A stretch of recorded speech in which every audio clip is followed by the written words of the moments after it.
Welcome, everyone. I just want to say thank you so much, Yami, for joining us. Yami has been a mentor for me throughout my entire career.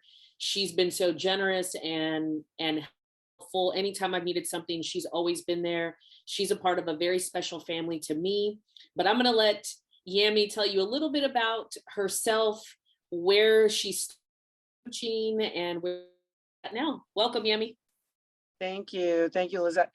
Well, a little bit about myself. I'm in my 30th year, and I'm just like, wow. The time went by really fast, and this is my 24th year at O'Connor High School as the head volleyball coach, and I've enjoyed every minute of it. It's just been a great place. I feel like every place I've been has had so many great things about it. You know, the kids are the same, you have the same issues. But I think, it's all about how you make it, what you want. I was at Burbank for 1 year as the track coach and the assistant volleyball coach. And from there, I went to Clark High School under Kirby Jameson, who was an amazing legend in the city as a coach at Clark High School for 5 years as the JV volleyball coach and JV basketball coach, and also, had a great basketball mentor, and Glenda Hemphill.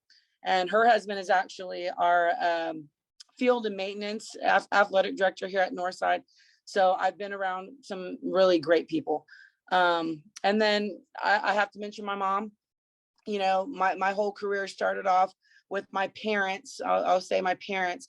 My parents have been in education, 35 years plus each, my mom and dad.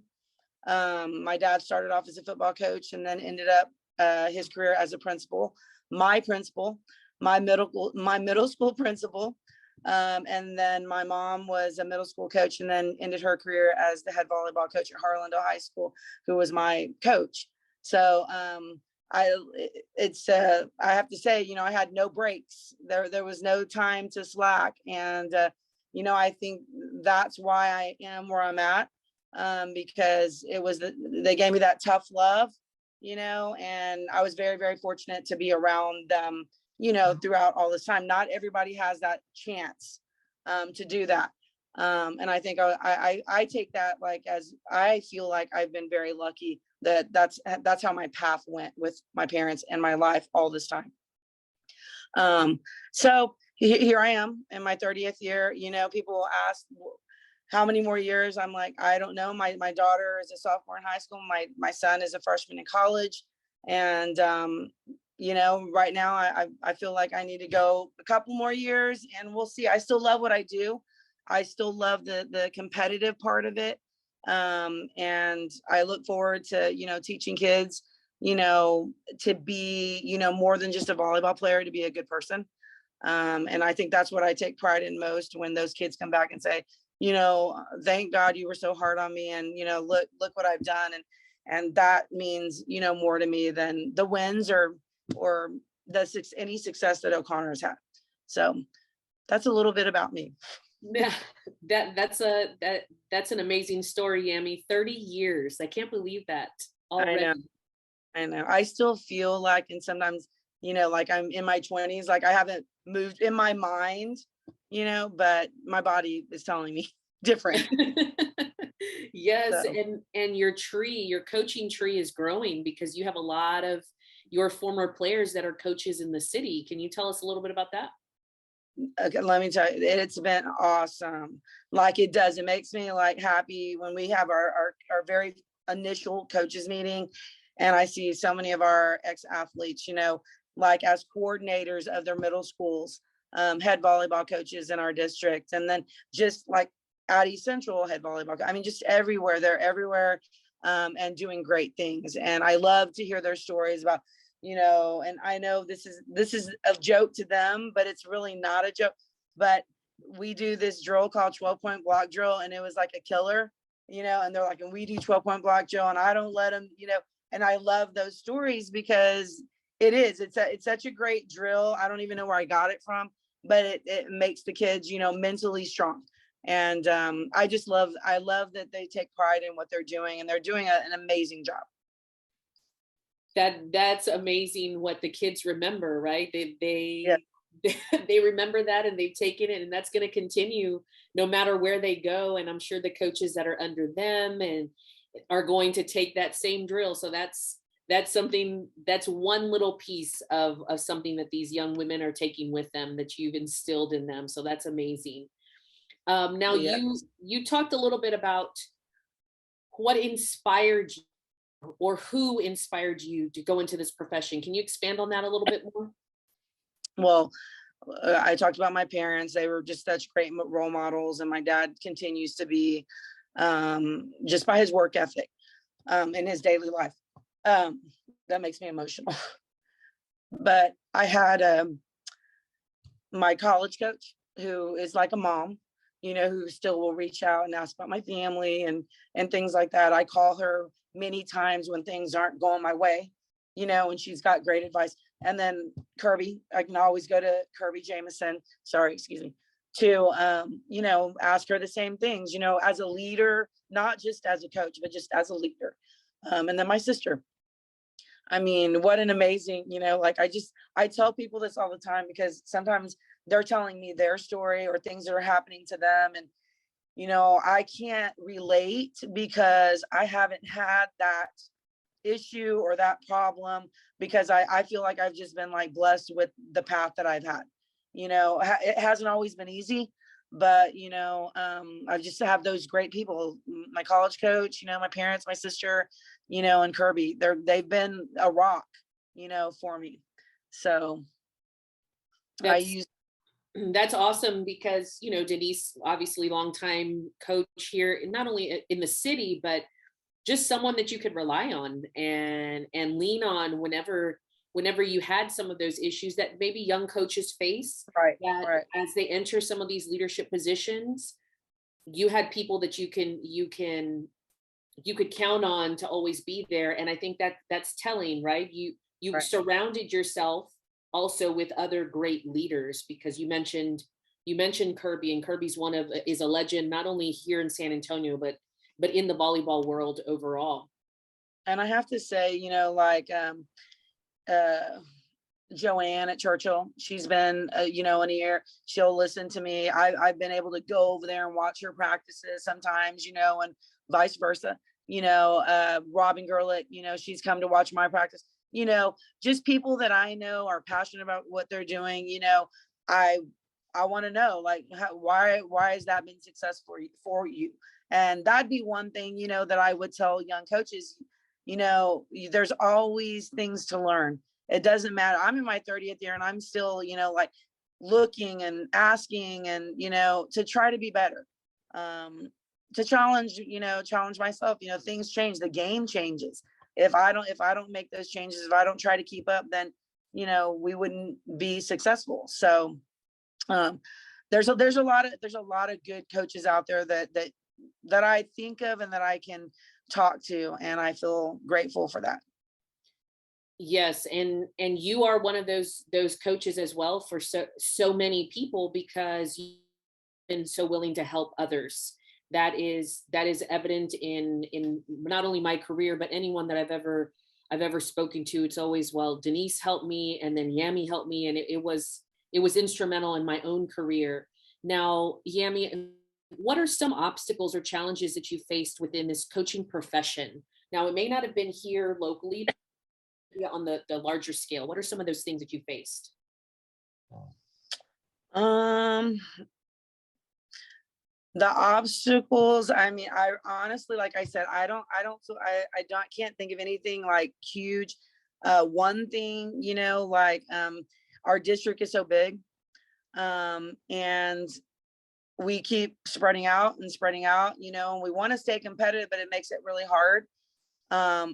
So we have to, keep our minds still focused, and, the kids that we get, we're going to coach them up and do the best that we can. For me at O'Connor, we've never had like one true feeder school.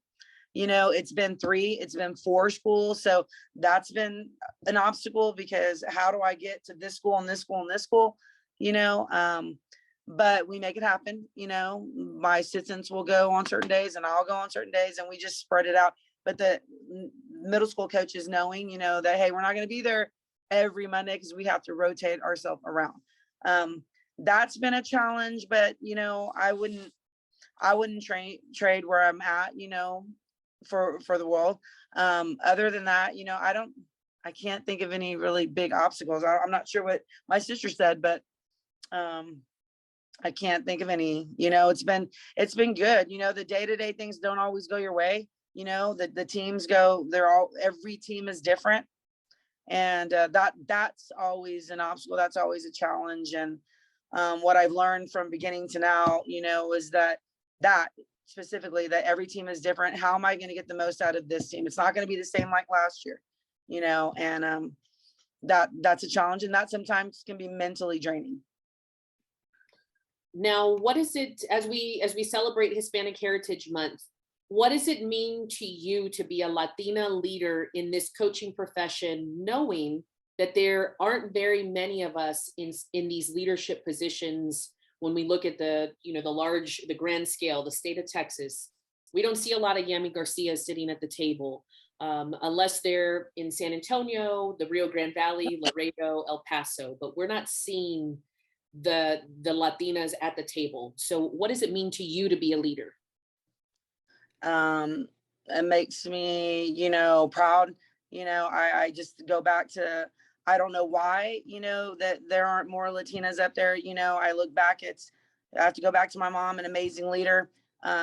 She had a person that she worked with who was an amazing leader. I can't think of her name right now, but just strong in their discipline, and their beliefs and their philosophies, and knowing what they want, I think is important. I think that was an attribute that I picked up from my mom, and my sister, and my dad, and so it made me proud as a young kid to see my dad as a principal, and I know it was in the Harlandale district, but still, he's a leader, and I watched him go through a lot of really hard times in his position because teachers were not happy, and then they, write a grievance, when I didn't understand it, but I just saw the stress that it put on him.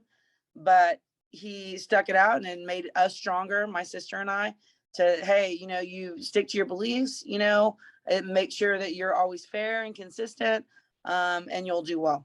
But I think, for me, being a Latina and just in this position, I hope other kids, will see that they can be exactly where I'm at, or even further in the athletic office, leading people.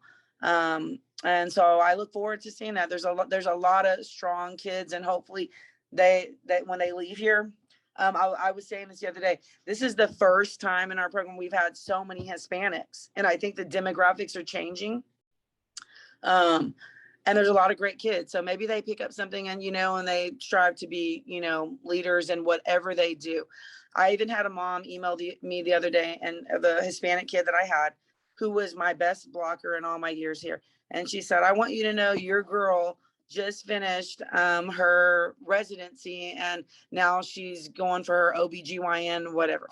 And I was like, oh my God, that's just so amazing.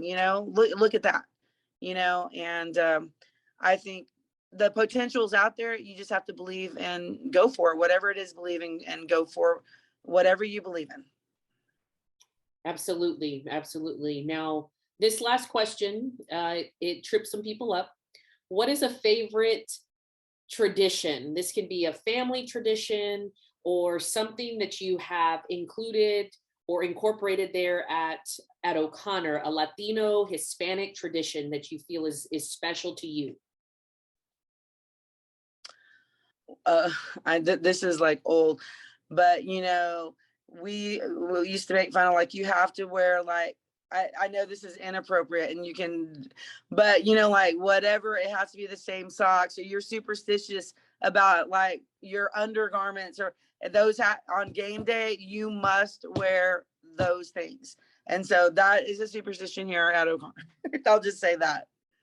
So we talk about that, we laugh about it, and the kids, it's a fun, and it actually is a good thing for us, our camaraderie, when we're talking about dumb things like that, so yes, I know that's dumb. But No, no, no. That's something that's special to the culture there, and yeah, I can almost guarantee that those young women that are coaches, head coaches in these different schools, I I guarantee they've mentioned this to their players. Most yes, yes. definitely, Yami. So I just want to say thank you so much. Is there anything else you want to share with us? I just thank you for thinking of me and my family, and it means a lot, just because of my mom and everything she's meant to us. And we hope that we made her proud.